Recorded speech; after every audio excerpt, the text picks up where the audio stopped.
안녕하세요. 저는 짧은 결혼 생활을 하고 소스피드로 솔로로 돌아오게 된 돌싱녀입니다. 짧은 결혼 생활 동안 얼마나 황당하고 어처구니가 없는 일을 겪었는지 하소연도 할 겸해서 사연을 보내게 되었어요. 워낙 글재주가 없어 부끄럽긴 하지만 부디 재미있게 들어주시면 감사하겠습니다. 저와 남편은 선자리를 통해 만났고 결혼 정년기에 만난 사이였기에 자연스럽게 결혼 이야기가 오가게 되었어요. 우리 결혼할래?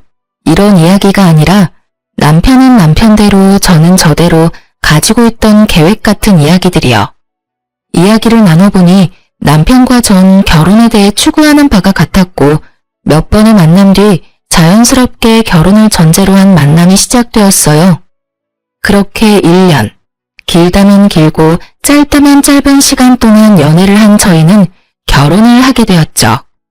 저희가 결혼을 준비할 당시 남편의 형인 아주버님도 결혼을 준비하고 있던 터라 우리 결혼을 미룰까 하는 고민도 했었지만 한 번 미루기 시작하면 한없이 미뤄야만 할 것 같았기에 그냥 진행하기로 했어요. 어차피 부모님 도움을 받지 않기로 합의를 봤던 터라 양가 부모님들도 흔쾌히 허락을 해주셨었죠. 지금 생각하면 하늘이 도망가라고 주신 기회였는데 그것도 모르고 서둘러 결혼까지 했으니 다시 생각해도 저 자신이 안타깝네요. 어쨌든 저흰 결혼을 무사히 마쳤고 잘 살았어요. 그런 저희와는 달리 오래전부터 결혼 이야기가 오가던 아주버님은 상견례까지 하고선 파혼을 하게 되었어요. 상견례 이후 좋지 않은 소리가 오가고 싸웠다는 소리가 적잖게 들리더니 결국 헤어졌다고 하시더라고요. 아주버님의 파혼, 문제는 여기서부터 시작되었어요. 파혼을 하게 된 아주버님은 외롭다는 말도 안 되는 이유로 저희의 신혼집을 자주 오기 시작했고 숨쉬듯 자연스럽게 부부 사이에 눈치도 없이 끼어 시간을 보내려고 하더라고요. 그것도 한두 번이지 웃으면서 넘길 수 있는 횟수가 넘어가고 급기야 일주일에 5번을 오는데 결국 전 폭발하고야 말았죠. 자기야, 이야기 좀 해. 왜? 무슨 일 있어? 화난 것 같은데? 나 지금 화났어. 그것도 아주 많이. 왜? 무슨 일이길래 그렇게까지 화가 났어? 몰라서 물어? 아주버님, 당신 형, 너무 자주 오잖아. 한 달에 한두 번도 뜨악할 일인데 일주일 5번은 해도 너무하잖아. 나 정말 불편해. 시누이가 온다고 해도 불편한데 하물며 아주버님은 남자잖아. 내가 얼마나 불편하겠어? 그리고 우리 신혼이야, 신혼. 아직은 알콩달콩해야 할 시기에 매번 아주버님이 끼어서 그게 뭐냔 말이야. 그러면 파혼하고 힘들어하는 사람 오지 말라고 그래. 힘들다 외롭다를 입에 달고 사는 형을 그냥 내버려 두란 말이야. 아무리 외로워도 너무 자주 오시잖아. 아무튼 이건 아니야. 2명이 사는 게 아니라 3명이 사는 기분이라고. 뭘 또 그렇게까지 말하냐? 불편해도 조금만 참아주면 안 돼? 형이 한평생 외롭겠어. 그냥 형이 좀 편안해질 때까지 조금만 우리가 참고 이해해주면 되잖아. 그게 그렇게 힘들어? 저는 남편과의 대화를 통해 깨달았어요. 말이 통하지 않는 인간이라는 것을요. 형을 많이 따르고 남다른 정이 있다고 생각은 했었지만 이 정도일 줄은 상상도 못했던 거죠. 도무지 말을 들어먹을 생각이 없는 남편놈을 위해 전 한 가지 묘수를 생각해냈어요. 그날 저녁 남편은 저의 예상대로 제 말은 무시한 채 아주버님과 함께 집으로 함께 들어왔고 집으로 들어온 두 사람은 소파에 앉은 손님을 보고 화들짝 놀래더군요. 장인어른 오셨어요? 우리 사위 이제 오나? 사돈 총각도 놀러 왔나 보네요. 네, 사돈 어르신 오랜만에 뵙겠습니다. 그래요. 전 집으로 아빠를 불렀어요. 남편의 말대로 아주버님이 외로워서 오는 거라면 저희 아빠도 외롭긴 매한가지니 오시라고 한 것이었죠. 갑작스러운 아빠의 등장에 두 사람은 적잖게 당황을 하더라고요. 그랬겠죠. 사회에 불편하다고 집에는 한 번도 오신 적이 없는 장인어른이 온다 간다 연락도 없이 떡하니 거실 소파에 앉아 계시니까요. 남편은 당황하는 것도 잠시 저를 쏘아보다가 따로 안방으로 부르더라고요. 왜? 나 저녁 준비 중인 거 안 보여? 저녁이고 뭐고 왜 장인어른이 우리 집에 있어? 왜? 당신 형은 와도 되고 우리 아빠는 오면 안 돼? 당신 정말 이런 식으로 나올 거야? 이게 뭐 하는 짓이야, 유치하게. 뭐가 유치한 건지 난 모르겠네. 난 그저 당신이 외로운 형 챙기길래 나도 더 늦기 전에 외로운 우리 아빠 챙기기로 결심한 것뿐이야. 외로운 사람들끼리 다 모여서 저녁 먹자는데 그게 뭐 문제가 돼? 남편은 할 말이 없는지 그저 가자미 눈을 하고 저를 노려보더군요. 그런 남편의 눈빛을 무시한 채 전 거실로 나왔고 거실엔 몹시 불편해 보이는 아주버님과 이 모든 상황이 그저 재미있다는 듯 웃고 계시는 아빠가 있었어요. 이미 저에게 모든 상황을 전해들은 아빠는 괜히 아주버님에게 말을 걸더라고요. 뭐 잘 지냈냐, 소식은 들었다. 요즘은 만나는 사람이 없냐는 둥 안부를 묻는 말이요. 아빠의 질문이 계속될수록 아주버님의 표정은 애써 밝은 척은 했지만 눈에 띄게 굳어져 가더라고요. 그렇게 재미있는 상황이 이어지는 그때 남편이 방에서 나왔고 전 아빠에게 남편이 뒤집어질 이야기를 했어요. 아빠, 그러지 말고 오늘 자고 가. 내일 주말이잖아. 어차피 집에 가도 아무도 없는데 빈집에 가봤자 외롭기밖에 더해? 그러니까 오늘 그냥 자고 가라. 응? 내일 일어나서 외식도 하고 저녁까지 먹고 가면 되겠다. 그렇지? 그럼 우리 딸 집에서 오늘은 자고 갈까? 우리 사위 괜찮지? 네. 그럼요. 얼마든지 주무시고 가세요. 그래, 고맙네. 상황이 이렇게 되자 눈치만 살피고 있던 아주버님이 어색한 연기를 선보이기 시작하더군요. 맞다. 약속 있는 걸 깜빡했네. 사돈 어르신, 저 이만 가봐야 할 것 같습니다. 저녁 약속이 있었는데 깜빡하고 있었네요. 그러면 다음에 기회가 되면 또 뵙겠습니다.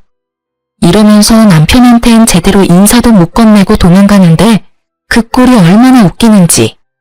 금방이라도 터져나오려 하는 웃음을 허벅지를 꼬집어가며 참았네요. 아주버님이 돌아가는 모습을 흐뭇하게 보던 아빠는 저녁 식사를 맛있게 하시고 집으로 돌아가셨어요. 아무리 생각해도 사위가 불편할 것 같으니 잠은 다음에 와서 주무시겠다는 말을 남기시고요. 이렇게까지 했으면 충분히 반성하고 깨달은 바가 있을 거라고 생각했는데 그렇지 않더군요. 며칠 뒤 아주버님은 또 집으로 찾아왔고 저는 또 아빠를 불렀죠. 아무리 눈치가 없는 사람이라도 그런 상황이 반복되니 제가 본인의 방문을 달가워하지 않는다는 걸 알아챘는지 아주버님은 집으로 오지 않더라고요. 이제 방해꾼도 사라졌겠다. 본격적인 신혼이 시작될 거라고 기대했는데 상황은 이상한 방향으로 흘러가더군요. 집으로 오지 못하는 상황이 된 아주버님은 남편을 밖으로 불러내기 시작했고 저희의 또 다른 싸움이 시작되었죠. 하루가 멀다고 불러내는 아주버님도 이해가 되지 않았지만 날마다 신나서 아주버님을 만나고 다니는 남편이 더 이해가 되지 않더군요. 자기 가족이 그렇게 중요하면 왜 나랑 결혼까지 해서 날 이렇게 외롭게 만드나 이런 생각도 들었어요. 결국 점점 늦어지는 남편을 지켜보던 저는 2차 폭발을 하고 말았죠. 그날은 12시가 되기 5분 전 문을 열고 들어오는 남편을 보는데 머리 끝까지 화가 나더라고요. 그래서 전 소리를 냅다 질러버렸어요. 지금이 몇 시인 줄 알아? 또 아주버님 만났니? 그럼 내가 이 시간까지 누굴 만났겠어. 형이랑 저녁 먹고 이런저런 이야기하다 보니까 늦었네. 많이 기다렸어?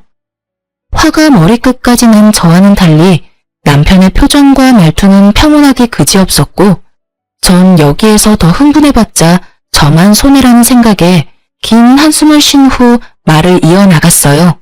그래봤자 결국 따지는 꼴이 되긴 했지만요. 여보, 당신이 생각해도 너무하다는 생각 안 해? 많이 기다렸냐고? 나 요즘 집에 와서 하는 일이 당신 기다리는 일뿐이야. 회사 일이 바빠서 매일같이 야근한다고 해도 섭섭할 것 같은데 당신은 당신 형이랑 노느라고 매일 이렇게 늦는 거잖아. 당신 이럴 거면 왜 나랑 결혼했어? 서로 한시라도 떨어지기 싫어서 매일 헤어지는 게 싫어서 결혼한 거 아니야? 그래서 한 결혼인데 왜 난 매일매일 외로워? 왜 이렇게 외로운 거냐고. 아주버님이 당신 친구도 아니고 그렇게 외로우시면 아주버님도 친구들 만나면 되잖아. 왜 하루가 멀다고 당신만 찾아? 난 있잖아. 도저히 이 상황이 이해도 안 되고 이 상황을 어떻게 받아들여야 하는지 모르겠어. 따지는 꼴이 되긴 했지만 전 최대한 감정적이지 않게 말하려고 애썼어요. 싸우려는 목적의 대화가 아닌 이 상황을 슬기롭게 풀기 위한 대화였으니까요. 하지만 남편은 이런 저의 의도와는 다르게 버럭 화를 내며 저를 나무라기 시작하더군요. 그러면 어떻게 해? 결혼하려다가 파혼했다는 소문이 친구들 사이에 다 퍼져 쪽팔려서 못 만나겠다는데. 파혼이 자랑할 만한 일이 아니란 건 저도 잘 알고 있습니다. 하지만 그런 이유로 한 가정의 가장이 된 동생을 날마다 부르는 게 제정신 박힌 사람이 할 짓인가요? 심지어 친형이? 말도 되지 않는 이유도 기가 막히는데 더 기가 막히는 말을 하기 시작하더군요. 당신이 우리 형이 집에 오는 것만 방해하지 않았으면 이런 일도 없었잖아. 나도 날마다 밖에서 형이랑 밥 먹고 시간 보내는 거 피곤해. 나라고 뭐 마냥 좋은 줄 알아? 그러게 누가 장인어른 내세워서 그딴 짓 하래? 이런 걸 보고 자업자득이라고 하는 거야. 알겠어? 이게 전부 내 탓이라고? 애초에 아주버님이 우리 집에 날마다 찾아오지만 않았어도 이런 일은 없었어. 어디서 모함질이야? 전 결국 참았던 화를 분출해버렸고 남편은 더는 말도 하고 싶지 않다며 방으로 들어가 버리더군요. 정말 그 순간 남편을 따라 들어가서 당장 이혼하자고 해버리고 싶은 걸 겨우 삼켰습니다. 그놈의 사랑이 뭔지. 이혼을 하기엔 그때까진 저는 남편을 너무 사랑했고 결혼한 지 얼마 되지 않았으니 맞춰가는 과정이라고 생각도 했던 것 같아요. 왜 그런 생각을 했는지 지금은 이해가 되지 않지만 그땐 그랬어요. 그 뒤로도 저희 싸움의 주된 원인은 아주버님이었고 그 싸움은 점점 잦아졌어요. 그러던 어느 날 저의 분노는 완전히 터지고 말았고 제 입에선 결국 참았던 이혼이 튀어나오고야 말았죠. 비록 이혼하자가 아니라 이혼이야 하는 경고성이 가득한 말이었지만 저에겐 마지막 경고와도 같은 것이었습니다. 그날도 남편은 아주버님과 저녁을 먹고 들어오겠다며 문자를 보내왔고 전 제 할 일을 하며 남편을 기다렸어요. 하지만 남편은 돌아오지 않았고 아침 해가 뜰 때까지도 남편은 오지 않더군요. 연락도 없이 외박이라니. 그쯤 되니 오기가 생겼고 저도 연락은 하지 않고 기다렸어요. 그렇게 기다리고 기다리던 남편은 정오가 넘어서야 집으로 문구적거리며 들어왔고 전 그야말로 터지고 말았어요. 야, 너 진짜 미쳤어? 네가 제정신이야? 외박? 미쳤지 미쳤어. 당장 어디서 뭘 했는지 설명하지 못해? 노발대발하던 저의 모습에 남편은 우물쭈물 눈치만 살피고 있더군요. 이 새끼를 어떻게 해야 하나 깊은 고민에 빠져드는 그 순간 시모에게 전화가 왔습니다. 아가, 아범 잘 들어갔니? 어제 아범이랑 네 아주버님이랑 우리 집에서 밥 먹고 술을 한잔 했는데 그만 잠이 들었지 뭐니. 나도 먼저 잠들어서 오늘 아침에야 둘 다 여기서 잠든 걸 알았어. 아침에 너한테 연락한다는 게 애들 밥 챙기다 보니까 깜빡해버렸어. 걱정 많이 했지? 내가 진작 연락을 했어야 했는데 늙으면 이렇게 깜빡깜빡 한다니까. 누굴 바보로 아는 것인지 시모의 말은 절 납득시키기엔 부족했고 짜고 하는 말이 분명하다는 생각만이 가득했어요. 그렇다고 따지고 들자니 증거가 없더군요. 그래서 전 이 원흉의 싹을 잘라내기로 했어요. 당신 앞으로 다신 아주버님하고 만나지 마. 명절에 시댁에서 보는 건 어쩔 수 없지만 그 외에 밖에서든 시댁에서든 사적으로 만날 생각도 하지 마. 한 번만 더 이런 일 있으면 우리 이혼이야? 당신도 알지? 내 입에서 이혼이라는 말 나온 이상 절대 번복은 없다는 거. 알겠어. 진짜 미안해. 앞으로 형 만나지 않을 테니까 화 좀 풀어. 연애할 때도 홧김에라도 헤어지잔 말을 해본 적이 없었어요. 남편에게도 늘 말했었죠. 그런 말은 함부로 하면 절대로 안 되고 내 입에서 그런 말이 나오면 정말 마지막 기회이니 절대로 같은 잘못을 저지르지 말라고요. 남편도 그 말을 기억하는지 싹싹 빌며 제 마음을 달래주려고 노력했고 전 정말 마지막으로 주는 기회라고 다시 한번 강조해서 말해주었어요. 저의 경고가 있고 난 뒤 이대로는 정말 이혼당하겠다 싶었는지 남편이 좀 더 가정에 신경 쓰고 노력하는 모습을 보여주기 시작하더군요. 아주버님의 연락도 받지 않았고 어쩌다 통화라도 하는 날엔 장인어른 핑계를 대며 나가지 않는 모습도 보이더라고요.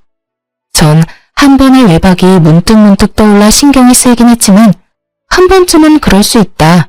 시댁에서 정말 술을 많이 마시고 잠들었겠지 라고 생각하며 애써 그 생각은 하지 않으려고 애썼어요. 앞으로 남편이 달라진 모습을 보이고 가정을 잘하면 큰 문제가 될 것 없다고 생각했으니까요. 그렇게 몇 달 남편은 저에게 충실했고 그야말로 100점짜리 남편이었어요. 전 다시 남편에게 조금씩 신뢰라는 것이 쌓여갔고 그 무렵 남편은 일이 바빠져 늦기도 했지만 저녁 10시를 넘기는 일이 없었기에 그런가 보다 하며 다른 쪽으론 의심하지 않았어요. 전 너무나도 안일하게 일상을 보내고 있었던 것이었어요. 그러던 어느 날 저에게 청천벽력 같은 일들이 한꺼번에 일어났어요. 그 당시 제가 다니던 회사 사정이 어려워져 인원 축소에 들어가게 되었고 유부녀인 저는 권고사직 1순위 대상자가 되었죠. 결국 전 아무것도 못 챙기고 쫓겨나기 전에 소정의 위로금을 받고 권고사직을 받아들이기로 했어요. 20대 시절을 다 갈아넣었던 회사였는데 유부녀란 이유로 퇴사를 해야 할 상황에 놓이자 그 허탈함을 감출 수가 없더군요. 짐을 챙겨 회사를 나오며 터지려는 눈물을 꾹 참고 남편에게 전화를 걸었더니 낮 시간이라 회사 일이 바쁜지 전화를 받지 않더라고요. 당장 하소연이 하고 싶은 마음은 굴뚝이었지만 바쁜 남편 괜히 신경 쓰이게 하지 말자는 마음에 그냥 집으로 갔어요.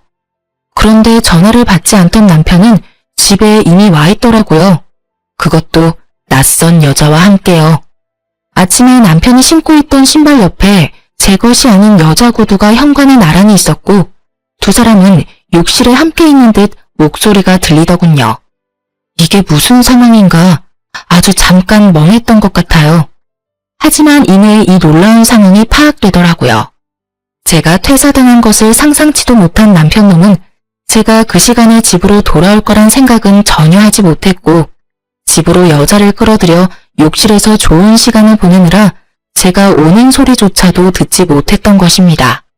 집에 여자까지 끌어들인 새끼가 어쩜 그렇게도 조심성조차 없는지 당장이라도 욕실 문을 열어젖혀 두 연놈을 가만두고 싶지 않은 마음을 억누른 채 일단 밖으로 나와 지하 주차장에 세워진 제 자동차에 몸을 실었어요. 그리고 전 미친 남편 새끼를 어떻게 처리해야 할지 생각하고 또 생각했어요. 도저히 그냥 이혼만으로는 제 분이 풀리지 않을 것 같았거든요. 그러면서도 제 두 눈은 공동 현관문만을 주시하고 있었죠. 그렇게 머리론 생각을, 눈은 공동 현관문을 보고 있는데 주차장에 익숙한 자동차가 빠른 속도로 들어오는 것이 아니겠어요? 그 차는 아주버님의 차였는데 차 안에는 아주버님과 함께 여자가 타 있었고 놀랍게도 집에서 나온 두 연놈이 자연스럽게 아주버님의 차를 타더라고요. 그 모습을 보는데 손뿐 아니라 다리까지 다 떨려오더군요. 눈물도 나지 않았어요. 그저 머릿속에 이 치욕감과 배신감을 어떻게 되갚아줘야 두 발 뻗고 잘 수 있을까? 이 생각만이 가득했죠. 전 제대로 된 복수를 위해 사람을 붙이기로 결심했고 얼마 후 남편의 자료를 받은 날 저는 정말 경악을 금치 못했습니다. 사건의 전말은 이러하더군요. 아주버님과 어울려 다니던 남편은 업소를 비롯해 나이트도 다니기 시작했고 나이트에서 만난 유부녀와 외도를 저지르고 있었던 것이었어요. 그런 미친 짓을 하는 남편놈의 곁엔 아주버님이 늘 함께였고 아주버님 역시 행실이 대단히 더럽더라고요. 집까지 끌어들인 여자는 나이트에서 만난 유부녀였고 아주버님 차에 타고 있던 여자와 상간녀는 서로 친구 사이로 그 여자 역시 유부녀였어요. 끼리끼리 잘 놀다가 끼리끼리 잘 만났다는 생각이 들면서 앞으로의 복수 계획이 눈앞에 펼쳐지더군요. 일단 전 흥신소에서 알려준 두 여자의 남편에게 연락을 해 상황 설명을 하며 만나자고 했어요. 두 남자는 저를 의심하면서도 약속 장소로 나왔고 전 두 남자에게 제가 받은 사진들을 보여주며 현재 내 남편과 아주버님이 누굴 만나고 어떤 짓을 하고 있는지 알려주었어요. 그러면서 한 가지 간곡한 부탁을 했어요. 이제 제 말 믿으시죠?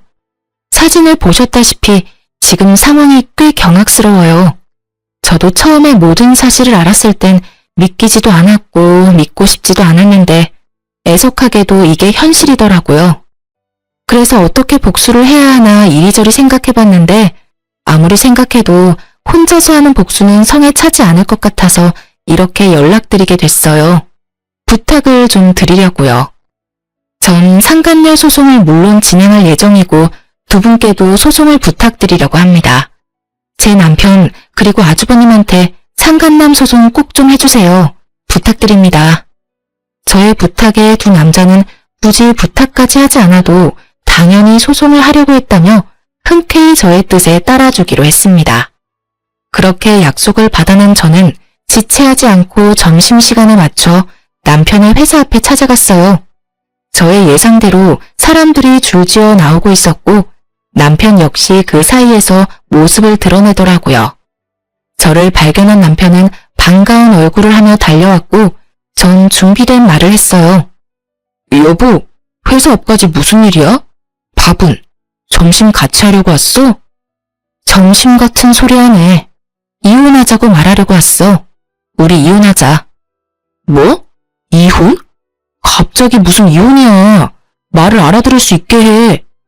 갑작스러운 이혼 통보로 당황하는 놈을 이해시키기 위해 그 발칙한 얼굴 위로 상간녀와 남편놈의 다정한 모습이 찍힌 사진들을 뿌려주었어요. 그러자 그 사진들이 뭔지 알지도 못하는 남편놈은 되레 화를 내더군요. 이게 무슨 짓이야? 너 진짜 미쳤어? 갑자기 찾아와서 이혼 타령을 하지 않나? 이건 또 뭐 하는 짓이야? 나한테 소리치기 전에 바닥에 떨어진 사진 구경이나 해. 그러고 나서도 나한테 할 말이 있다면 그때 짓거려 보든가. 아마 할 말은 없을 테지만 말이야. 제 말에 남편은 바닥으로 시선을 떨구었고 사진을 살펴보던 남편의 눈썹이 파르르 떨리더군요. 제가 예상했던 대로 어느새 저와 남편 주변엔 많은 구경꾼들이 몰려들었고 남편은 주변 소음에 아차 싶었는지 저에게 뭐라고 변명할 정신도 없이 바닥에 떨어진 사진들을 미친 듯이 줍기 시작하더군요. 허겁지겁 줍는 꼴이 얼마나 한심하고 꼴 같지도 않던지. 전 그 길로 집으로 돌아왔고 비밀번호를 바꿔버렸어요. 모든 것이 밝혀진 이상 더는 그놈과 한 집에 있을 필요가 없었으니까요. 어느새 남편의 퇴근 시간이 지나고 그렇게 오라고 애원해도 오지 않던 남편놈은 아주 칼퇴근을 하고선 집으로 돌아왔더라고요.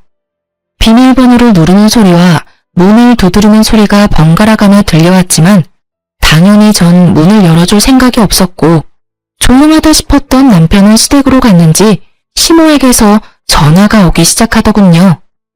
그 역시 상대할 가치가 없다고 생각한 저는 시모 전화도 무시했고 그 후로도 시댁의 모든 연락에 무시로 일관했어요. 그렇게 전 연락은 절대 받지 않으며 바쁘게 지냈습니다. 변호사도 선임하고 혹시 모를 상황을 대비해 소송 준비도 시작했죠. 변호사분 말씀으론 증거가 워낙 확실해 걱정할 것 없다고 했지만 뭐든 확실한 게 좋았던 저는 준비한 자료들을 확인하고 또 확인했어요. 그날도 마찬가지로 변호사분과 만나 이혼과 소송에 관해 이야기를 나누고 집으로 돌아왔는데 글쎄 저희 집 도어락이 다 뜯겨 있더라고요. 처음엔 도둑이 들었나 싶었어요. 처참하게 뜯긴 도어락을 보는데 집에 들어가기가 꺼려지더라고요. 경찰에 신고를 하려는 순간 뜯긴 도어락 구멍 사이로 낯익은 신발들이 보이더라고요. 전 설마 하는 마음으로 집으로 들어갔고 그 설마는 저희 집 거실에 현실이 되어 있더군요. 모두 예상하시다시피 시모와 남편 그리고 아주버님까지 제 집인 양 소파에 앉아 절 기다리고 있더라고요. 정말 이게 무슨 상황인가 싶으면서도 어이가 없더라고요. 문이 잠겨있어 열지 못하면 돌아가거나 얌전히 기다려야 하는 게 상식 아닌가요?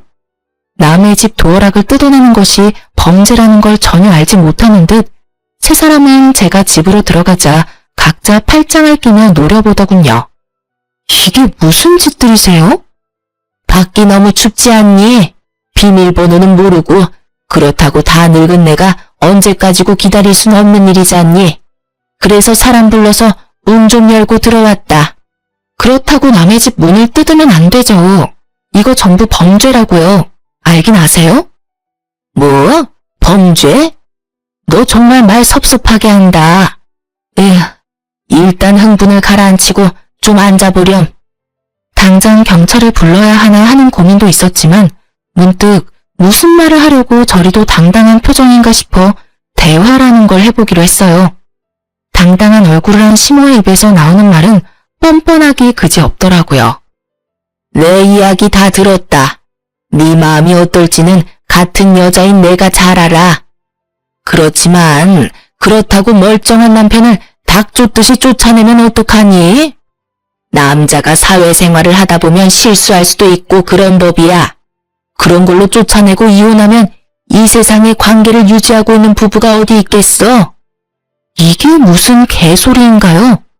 요즘 세상에 남편의 외도를 덮고 넘어가는 여자가 대체 어디 있다고 저런 소리를 하는 건지. 거기다가 실수요? 스쳐간 여자만 아니라 고정적으로 만나고 있는 여자가 있는데 실수라뇨. 시모의 이야기를 들어보니 남편 놈과 남편의 형이라는 놈이 자세하게 설명한 것 같지 않더군요. 하긴 남편 놈은 제가 상간녀 한 명만 알고 있다고 생각했을 테니 나머지 더러웠던 자신의 행동은 굳이 설명하고 싶진 않았을 거예요. 전 제 눈치를 살피고 있는 남편에게 말했어요. 아, 그러세요? 단 한 번? 그러면 당신이 대답해봐. 100번, 1000번 양보해서 사회생활하다 일어난 단 한 번의 실수였으면 내가 다시 한번 생각은 해볼게. 정말 모든 걸 다 걸고 단 한 번뿐인 실수가 맞아? 남편 놈은 제가 모든 거를 알고 있다는 사실을 모른 채 기다렸다는 듯 타이밍 좋게 눈물까지 글썽이며 준비한 대사를 뱉어내기 시작하더라고요. 그 모습을 보는데 정말 구역질이 다 나더군요. 정말이야. 나 정말 한 번, 그것도 충동적으로 스치듯 만난 여자였어. 마음을 준 적도 없고 정말 실수였어. 앞으로는 그런 일 절대 없을 거라고. 무슨 이어달리기도 아니고 남편놈의 말이 끝나자 아주버님이라는 작자가 말을 이어받아 남편놈의 변호를 하고 나서더군요. 이 녀석 말 다 사실이에요. 재수씨, 제가 다 증명할 수 있어요. 이 녀석은 바람을 피울 녀석이 못 된다고요. 아, 그래요? 저 사람이 바람 피울 사람이 못 된다, 이 말이죠? 예. 그리고 재수씨가 이번 일만 넘어가 주시면 제가 다신 이 녀석 불러내지 않을게요. 밖에서 따로 만나서 술을 마신다거나 시간을 보내는 일은 절대 없을 겁니다. 약속드릴 수 있어요. 각서 쓰라고 하시면 각서도 쓸 수 있어요.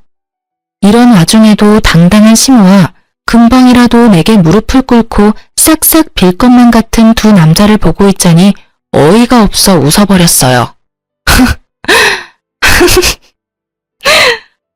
그렇게 소리내어 웃자 세 사람은 절 무슨 미친 여자 보는 듯이 쳐다보더라고요. 아, 이 어이없는 연기를 보고 있는데 어이가 없기도 하고 미치고 팔짝 뛰겠어서 웃음이 다 나네요. 그럼 이제 이것 좀 보시면서 이야기 나눌까요? 전 준비된 사진을 가지고 와 시모에게 한 장 한 장 보여주며 정성스레 설명까지 해주었죠. 천천히 나열되는 사진과 설명에 시모의 얼굴은 점점 굳어지더라고요. 잘 보세요. 이건 지금 저 새끼가 만나는 여자랑 저 새끼의 다정한 사진. 아, 심지어 이 여자는 저희 집까지 들락날락한 여자예요. 아주 두 사람이 어찌나 좋아 죽던지. 이혼할 마음을 그때 먹게 됐지 뭐예요. 아, 이 사진도 대박 아닌가요? 요즘 아주버님이 자주 만나는 여잔데 참고로 이 여자도 유부녀예요. 두 여자가 글쎄 친구 사이라네요?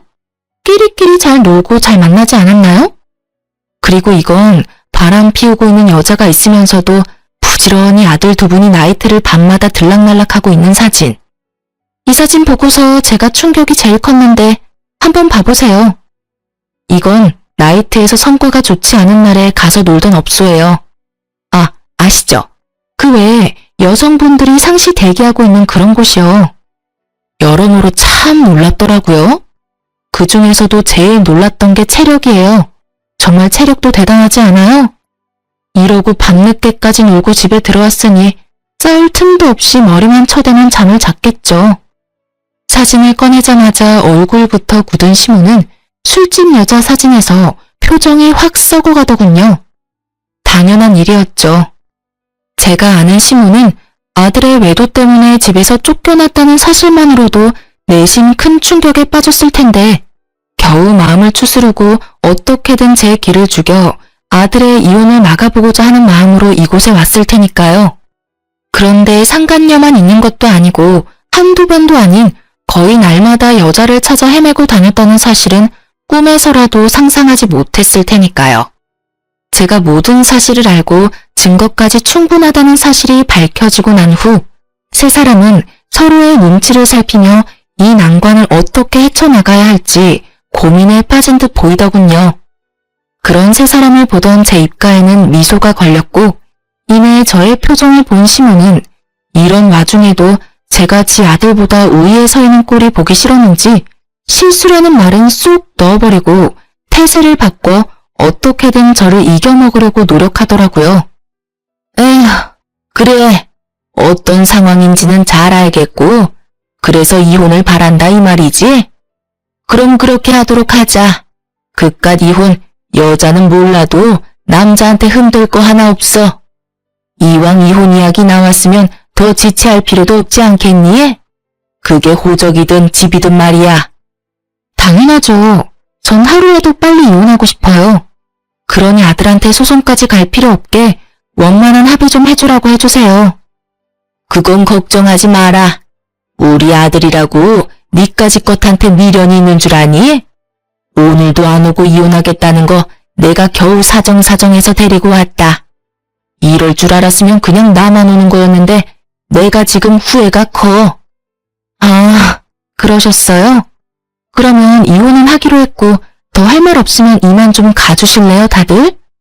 아까부터 주거침입으로 신고하고 싶은 걸 겨우겨우 참고 있는 중이거든요.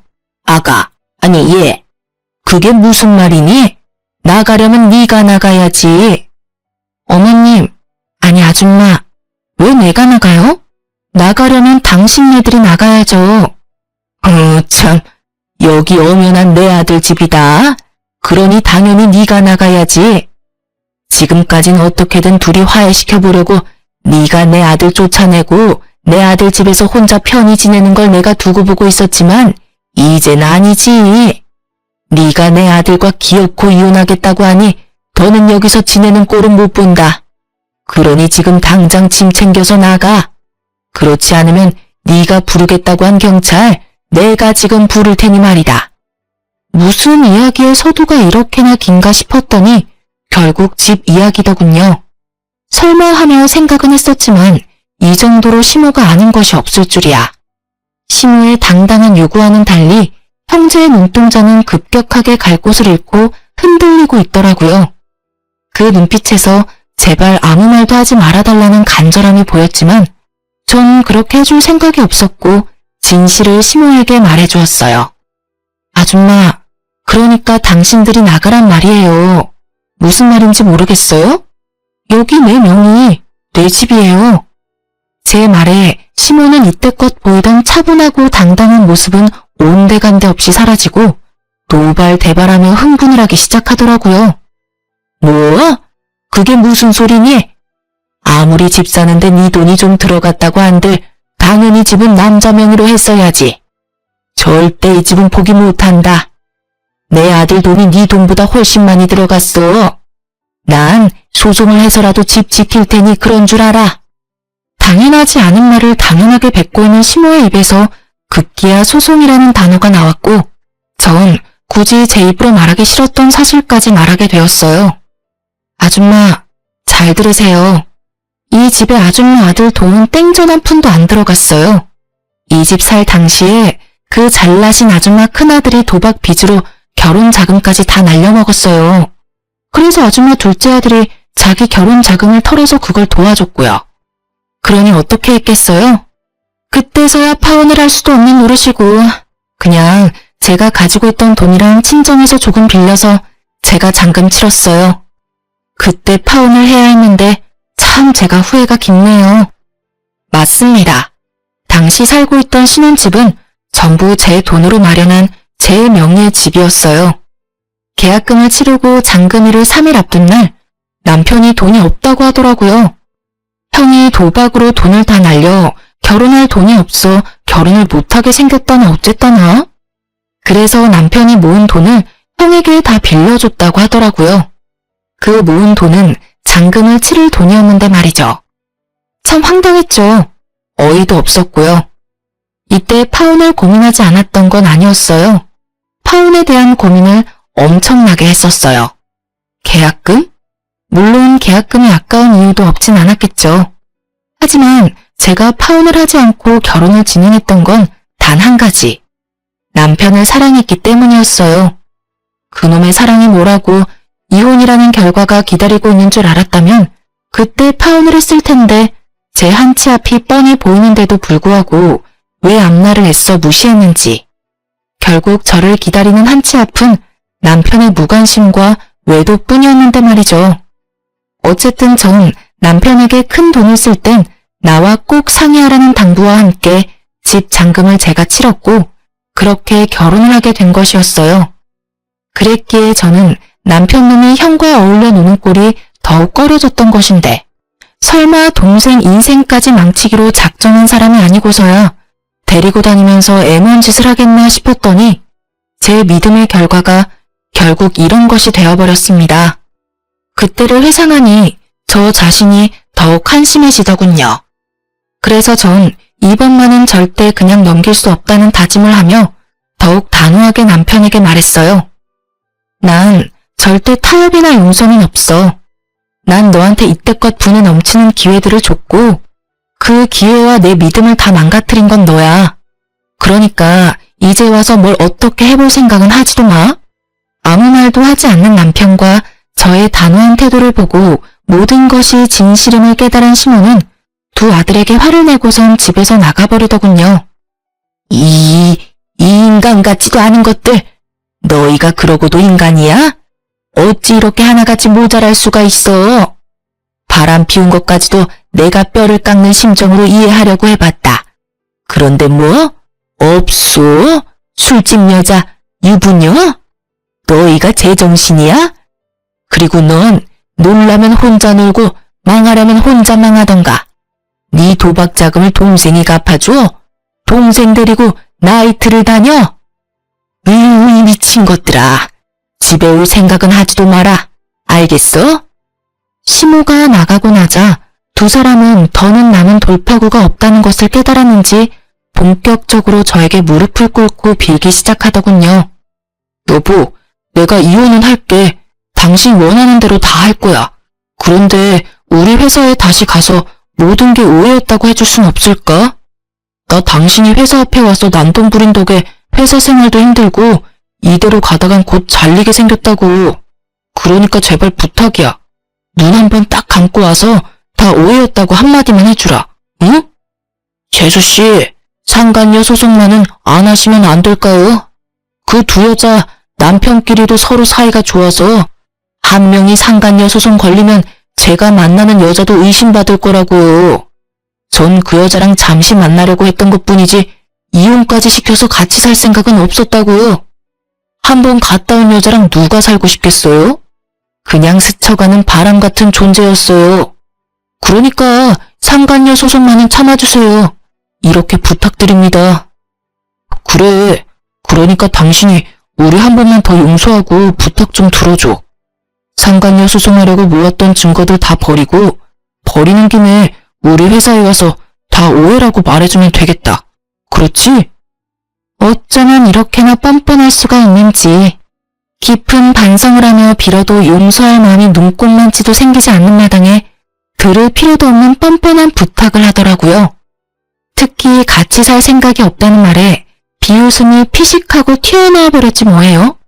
참 마지막까지 웃긴 인간들이다 싶었어요. 그래서 전 비웃음이 가득한 얼굴로 대답해 주었습니다. 내가 그 부탁들을 들어줄 것 같아? 꿈도 크다. 내가 왜 굳이 그 사람 많은 점심시간에 회사 앞까지 찾아가서 이혼하자고 하며 사진을 던졌겠니? 그렇게 되라고 너 망신 좀 당하고 회사 생활 좀 불편해지라고 일부러 그런 거야. 알겠어? 그리고 뭐? 상간녀 소송을 하지 말라고? 웃기고 자빠졌다 진짜. 난 상간녀 소송만큼은 무슨 일이 있어도 할 거야. 꼭 그렇게까지 해야겠어? 그렇게까지 해서 당신한테 남는 게 뭐가 있다고. 그러지 말고 한 번만 더 잘 생각해주라. 부탁이야. 남는 거? 그래. 뭐 대단한 게 남겠어? 그냥 뭐 기분이나 좀 좋고 돈이나 좀 생기겠지. 근데 있잖아. 내가 아까 네 엄마한테 하는 말 잘 못 들었나 본데 나 네가 이 집에서 인연이랑 무슨 짓거리까지 했는지 다 알고 있다니까? 그날 하필이면 내가 퇴사를 하게 돼서 일찍 집에 오게 됐지 뭐야. 그래서 두 연놈이 이 집에서 얼마나 행복했는지 다 듣고 봐버렸는데 내가 가만히 있을 거라 생각해? 날 얼마나 우습게 봤으면 바람 피운 것도 모자라서 다른 곳도 아니고 신혼집에 여자를 데리고 와? 네가 제정신이야? 네가 사람 새끼냐고. 저의 울분에 두 사람은 더는 말을 잇지 못하더군요. 그저 고개를 떨구고 한숨 섞인 눈물만 흘릴 뿐이었죠. 하지만 그런 그들의 모습에도 제 화는 조금도 사그라지지 않더군요. 그래서 전 그들을 더욱 절망에 빠뜨릴 말을 해주었습니다. 그리고 깜빡해서 말 못했는데 곧 상간남 소송도 들어올 거야. 내가 너한테 이혼하자고 한 날 그 여자들 남편 만나서 다 알려줬거든. 두 사람 다 상간남 소송은 당연히 하겠다고 하더라. 이참에 깔끔하게 이혼들 하시고 자유롭게 만나면 되겠네? 아무튼 자유롭게 만나든지 말든지 그건 알아서더라고. 돈이나 준비해. 두 사람 다. 내 위자료, 상간남 위자료 돈 들 일 많을 테니까 말이야. 아 맞다. 오늘 도어락 부수고 주인도 없는 집에 막무가내로 들어온 것도 무단 침입으로 걸 거니까 여러모로 각오하는 게 좋을 거야. 제 말에 두 사람은 손이 발이 되게 빌기 시작하더군요.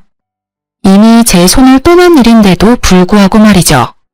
전 울고불고 하는 두 사람을 경찰에 신고했고 총알처럼 빨리 와주신 경찰관이 두 형제를 끌고 나감으로써 상황은 마무리되었네요.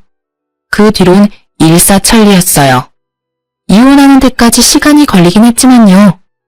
이혼이란 게 이혼할 거라고 마음만 먹으면 금방 끝나는 줄 알았는데 그렇지 않더라고요. 이혼은 하겠지만 위자료는 줄 수 없다는 남편분 덕분에 소송으로 이어졌고 시간이 길어진 만큼 제가 원하는 결과는 얻어낼 수 있었습니다. 저는 총 4명에게 위자료를 받았어요. 전남편, 전남편의 형, 시모, 그리고 상간녀까지. 어찌되었든 이혼을 하게 되니 속이 말이 아니었는데 든든한 통장을 보니 치유가 되더라고요. 그야말로 금융 치료였죠. 이런 저와는 달리 전남편 놈은 그야말로 지옥을 경험하고 있는 것 같았어요. 마지막으로 법원에서 만났을 당시 행색이 형편없는 것도 통쾌했지만 절 정말로 통쾌하게 했던 건 전남편의 말이었어요. 내가 요즘 어떻게 사는 줄 알아? 빚도 빚이지만 회사 생활이 아주 개떡같다고. 내가 너 때문에 요즘 사는 게 아주 지옥이야 지옥. 내가 너 매정한 건 알았지만 어떻게 그렇게까지 매정하냐? 네가 그딴 년이니까 내가 바람까지 핀 거야. 알겠어? 그래 그거야. 네가 빚에 허덕이는 것도 회사 생활이 개떡같이 된 것도 곧 회사에 잘리게 되더라도 거긴 내 탓은 하나도 없어. 방금 네가 말했듯이 모두 다 네가 바람까지 쳐 폈기 때문에 이 모든 일이 일어난 거야. 알겠어? 이 개만도 못한 새끼야.